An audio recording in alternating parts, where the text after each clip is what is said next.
Welcome into Boxing Scene Today inside the ProBox TV studio as well. It was one of those fights that lived up to the hype in terms of action, and we just found out it broke the 1 million pay-per-view barrier. That's right, Chris Eubank Jr. taking on Conor Benn. Exciting fight, but where do we go from here? Looks like a rematch. Jimmy Smith in studio with the champs, Chris Algieri, Paulie Malignaggi, and Coach Robert Garcia. Coach, let me start with you because I want to talk about the tactics of this fight. Very, very entertaining. But I saw a guy who just couldn't overcome in Benn the size disparity of Eubank. Is that how you saw the fight, man? Look, since the beginning, there was a big difference in size, and that had to be a big difference there. We kind of seen that coming, but just the fact that they gave us one of the best fights, in this year and probably the rest of the year, them put together against each other. That was a perfect matchup. It was a great event, great numbers on pay-per-view. It's just one of those events that between each other, they have to continue doing it. Against other guys, maybe not the same, but they could do it two or three more times, and we're all going to be watching.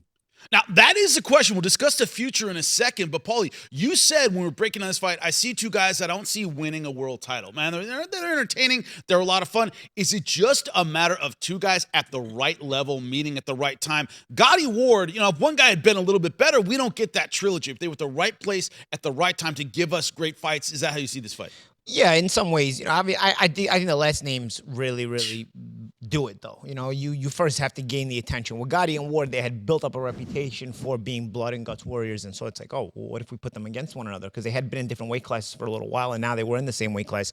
With these guys, they weren't in the same weight class, but it's like the rivalry with the fathers was just so good.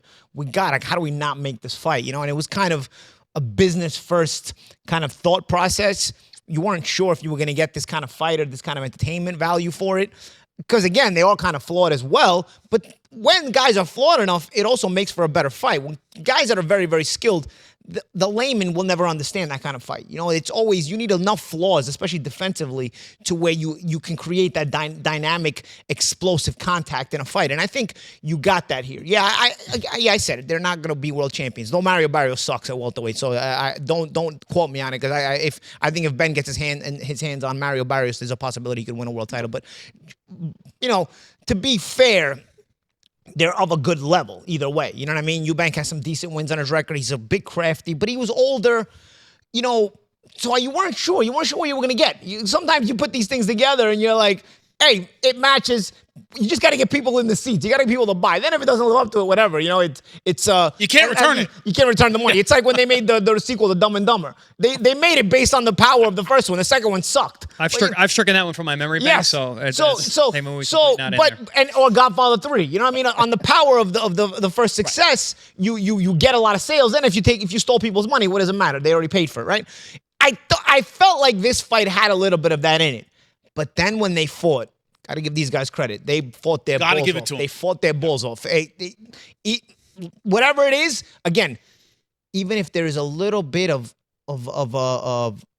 maybe sub world class level at that point, it's still a good fight, And guys, what I'm saying is, when I say they're not going to be world champions, you got club fighters. If you go to club fights in the United States or whatever, I'm sure you see some major wars in club fights. Yeah. People will never know those guys. These guys aren't club fighters. They're I don't feel they're above that. But they're above that. So I don't want to give people the wrong idea. But at the same time, you get some of the best matchups when there's guys who are flawed in skill, flawed in talent. And that's what you had here. You had a good enough level, great last names, and it came together nicely. Both guys fought hungry. Both guys knew that they were fighting for the last name. They fought that way, and that also makes the fan who loved their fathers.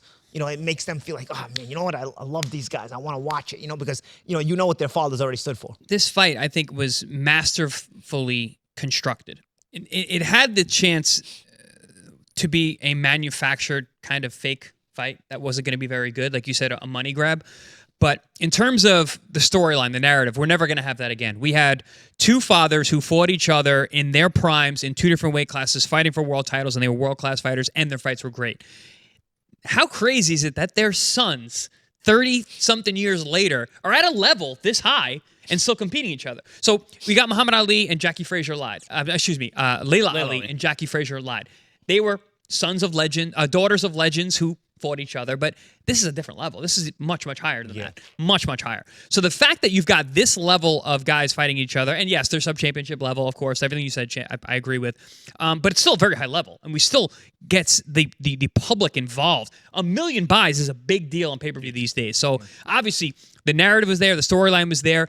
You mentioned the weight classes, how they're far apart. It seemed like it was going to be a little bit of a manufactured, fabricated thing.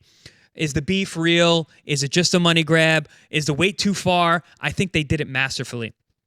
I really think the weight and the size didn't matter in this fight as much as I could have because of the weight class that it was fought at. They made Eubank fought at 160. Yes, I know he's been fighting at 160, but he's 35 now. 2 years older than he was the first time they were supposed to fight. Then there's the 10-pound rehydration clause.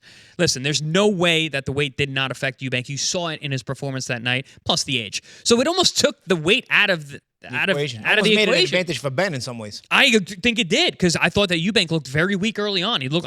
First second round, I'm like, oh man, Benn's gonna knock him out because Eubank just did not look steady. He didn't look that strong. But then the skill showed up. He's more crafty, way more crafty. And when it went skill to skill, if they were going head to head in terms of skill, Eubank blew him out of the water. He was great with the jab, kept on it, took the power off his shots. He was just letting those hands go. The way he was able to time those uppercuts. Chris Eubank is a crafty guy. And he can fight. His father was too. Yes, they're both tacticians, and they set things up. But what really impressed me about Eubank was his ability to stay so calm. He did it at the press conferences. He did it when they were in front of each other. He did it on fight night. Benn fights with a lot of ferocity. He fights with a lot of vengeance, a lot of emotion, a lot of anger. But he makes it work. He makes it work for himself. And if Eubank did not stay as calm as he did, I think he would have lost. Because Benn was coming strong and hard, he's young, and he was in great shape for the fight, obviously. So I think it's a testament to both guys. Benn showed chin, grit, and balls. Eubank showed skill, grit, and balls. It made for a really good fight. Well, Coach, that brings up the question here, and I got to ask you, in a rematch, it looks like Turki Al-Sheikh said they're going to fight again. We got a rematch. You sell 1 million pay-per-view buys. It's a no-brainer they're going to rematch again. Coach, what do you do with these guys? As Chris said, from a coaching perspective, as Chris said, Eubank obviously missed weight, got fined $500,000 or pounds, not really sure, and then started out slow because of the weight cut. And then you have Benn who started out ferocious but tapered as the fight went on. What adjustments do you make in this rematch, Coach, if they're in your gym? Honestly, when you have a type of fight like we had, where both went at it, they both gave us a great fight, I think you just have to be in great shape, give us another great fight. There's not much adjustments that I could recommend to neither one of them. I would just prefer for them to do the same thing and give us another great fight, because that's their level, that's their skills, that's what they're able to do. You can't bring somebody to teach them something new when they haven't learned it in 35 years. So I just think they just have to be in great shape to give us another great fight, and the fans are gonna love it. The boxing world's gonna love it. I think that's what we need to get from them. There's nothing new that they need to add or this or that, because they're just in one level and that's their level, and that's all they could do. Just give us a great fight again.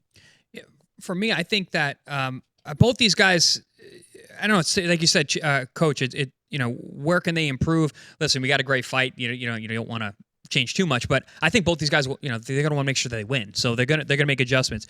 For Eubank, I don't know how much adjustments he can make at this point. I mean, he's 35 years old. He's not getting younger. I think he's shot. I just don't think Benn's that good. But I think Eubank against anybody else at this point, he couldn't get any push off his back leg. Yeah. Remember, that's why he's taking some of the power off of his shots.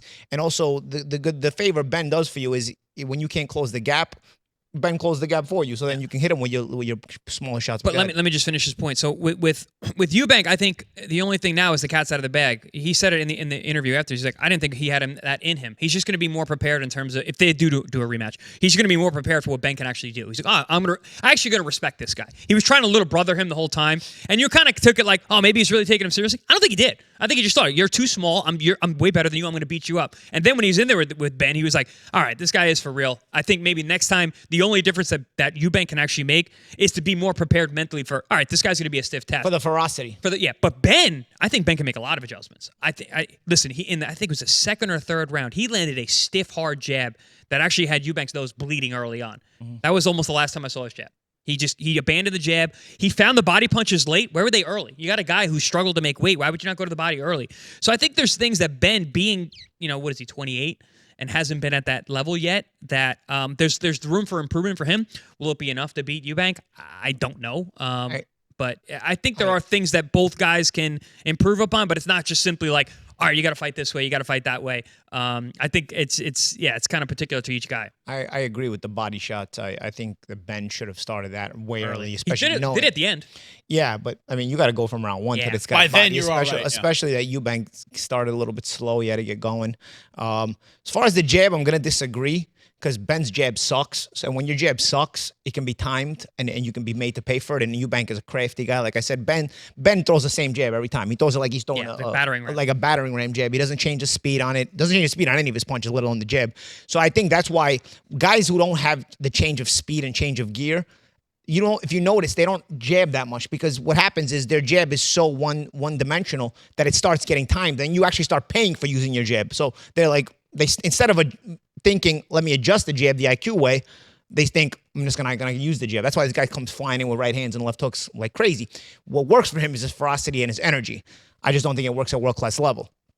But at this level here, especially with Eubank fading a little bit, I think this is the fight to make, because I don't know if Benn has much of a higher ceiling. I will say, with an asterisk, Benn may be able to beat Barrios, who I don't really rate that much. And if you're able to win a welterweight title and then make this fight, even if it's obviously wouldn't be for the welterweight title, now you can make this rematch as, Benn comes in as a welterweight champion. But Eubank is a little bit older at that point. You may throw enough money on the table where Eubank may take it anyway. But I think Eubank against anybody else at a high level loses, especially in his own weight class. It looks to me like Eubank is kind of a little shop-worn, but he was able to use that craftiness, use a little bit of that that veteran experience to beat a guy like Benn, who is basically mostly all effort and not much else. That is the question for this fight. We're almost certainly going to get a rematch, as we said. Just revealed we got over 1 million pay-per-view buys. Where do they go after that? That's the question. But as Coach said, they gave us one entertaining fight. Looking forward to another one. As it makes news, you'll see it right here on Boxing Scene Today. Thanks for joining us, and find out why millions are watching.